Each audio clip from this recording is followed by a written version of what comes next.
Hey guys, it's Jess back with another Misfit Makers Besties tutorial. And this week we're doing the double peekaboo. First, make sure you hit that subscribe button. We upload twice a week and that's the way to get notified. Also, check out our free Facebook group, Misfit Makers. And if you want to take your business to the next level, check out our mentorship group, Misfit Makers Besties. We accept new signups at the beginning of every month. Okay, so I am starting out with a prepped tumbler. This tumbler is from Tipsy Magnolia, and I just went in with my red pop of color. Yes, that's the name, red, from CCDIY. I did a nice thin coat of paint.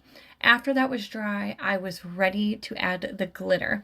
So today the color I'm using is Sookie from Peachy. And as always, guys, I will link all of the supplies down below along with any discount codes that I might have. So I'm going to go in with Mod Podge. That's the adhesive that we're using today. And we want to do just a nice thin coat all the way around our tumbler. We don't want any thick clumps or chunks of Mod Podge because that will show through your glitter. Look how gorgeous this color is. It is definitely one of my favorite go-to reds. So after we have glittered the entire thing, then determine if you need to do a second coat or not. I do not need to do a second coat, so I am going to tap off all of my excess glitter. And then after this dries, about 20 minutes, you are good to seal your glitter. Okay, we had to start again because my dogs are going crazy. I swear they will bark at leaves passing by. After whatever sealer that you're using is completely dry, then you can go in with your epoxy. I'm using Fast Set from CCDIY and I want to give it a nice thick coat. So I used 40 mLs, and as you can see, I have not cleaned up my rims at all, but especially on the bottom rim, you can see all those tiny little bumps. So the trick is when doing a peekaboo, your cup has to be 100% completely smooth before going on to the next step. If you try putting spray paint over your cup and it still has bumps on it, those bumps will show through. It is not worth it, guys. So really take the time after this first coat of epoxy to clean up your rims really nicely. Take the time to sand your tumbler down really good and then wipe off all of that debris. I went ahead and went in and did a second coat of epoxy because, again, I want to make sure my cup is really smooth. Since we're doing a double peekaboo and I'm actually putting glitter on top, it didn't really matter in my case, but if you're doing a normal traditional peekaboo where spray paint is going to be on like as your top coat, then yes, it has to be 1000% completely smooth. So you can see this is after the second coat of epoxy now, and look how much better it looks already. So after the second coat of epoxy, we're going to go in and clean up our rims again really good. It's just a good habit to get into, cleaning your rims and sanding our tumbler after every single coat. So now that our tumbler is completely smooth, I can go in and add my decals. I found these lips on Google. I will link them down below, and I just made them all different sizes and my silhouette, some being like a 2x2. My largest lip, I believe, is like a 2x3. So, and this is also removable vinyl. Yes, you can use permanent vinyl 651 if that's all you have, but if you do have a removable vinyl or a stencil vinyl, that is going to save you some headache later on down the road. After you're happy with all the placement of your decals, then we're going to go in and do our prep for our second coat of paint, or our top coat of paint over our decals. You can use a spray paint at this time, but if you don't have that option or you just prefer chalk paint like I do, then now would be the time. So again, make sure you're doing a nice thin coat, okay? Don't want our chalk paint to like be super thick at all.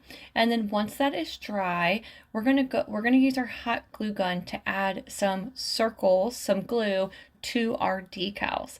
This is going to help us be able to see where those decals are after we glitter it, okay? So at this moment right here, after you add your spray paint or your paint, once that was dry, now would be the time to remove these decals. But since we're doing a double peekaboo, we're going to add a second coat of glitter, a different color glitter on top. So it is important, guys, that you add something to your decals, because if you were just to use an adhesive and a glitter on top, you are not going to be able to see where those decals are. And again, big headache later on, okay? Once all of your glue is completely dry, then we are ready to add our Mod Podge and our glitter. So Mod Podge again is the way I'm going to go for my adhesive, and My Girl from Peachy Olive is the glitter color that I'll be using. Now, be careful that you don't have clumps of Mod Podge build up around those hot glue areas. Okay, so after I get a good amount of Mod Podge on my tumbler, I am then going to go in and kind of try to smooth out all of my sections, because if we do have Mod Podge built up, you guys already know it's going to show through our glitter, and I don't want that to happen. Look how pretty this color is. After you get your Mod Podge nice and smooth, then you are good to go in and glitter. Now, after you add the glitter, do not wait until your Mod Podge is dry to start removing your decals. You actually want to start removing them right away, because you guys already know Mod Podge dries really, really fast, and the longer that Mod Podge sits around those decals, then you're going to run in the risk of removing the decals and then not getting like those clean lines that you want. So as soon as you glitter, after you're done, start removing those decals. Now just go slow, take your time, use whatever tool that you think helps you the most. Sometimes I was using like my pen or my weeding tool. Other times I was going in with some sharp like needle nose tweezers, and then other times, as soon as I got the decal up a little bit, I was just using my fingers to kind of pull that vinyl up. Whatever works best for you, just go slow with, you know, making sure that you're on a good time frame, though, not going too slow, because that last decal might be a little tricky to remove, but you got this. After you remove all of your decals, then you're going to want to let your tumbler dry for at least 15-20 minutes to ensure that Mod Podge and that glitter is not going anywhere. Once it is completely dry, you can take your dry brush and brush off all of your decals to remove any loose glitter that may have fallen off your tumbler and fallen onto where your decals are. Once that is completely done, you are then going to want to seal that glitter. This time I did go in with my spray sealer. I just used Rust-Oleum clear spray sealer and did a nice once over the entire tumbler. Once that was dry, I then went in with my final coat of epoxy from CCDIY Facet, and I used about 30 mLs. I love the shine on CCDIY. You guys see that? Once that was fully cured, your tumbler is ready to go. I love the double peekaboos. I cannot wait to see everybody's and the way they turned out. I hope this tutorial helps, and if it did, leave your comments down below. See you guys next week.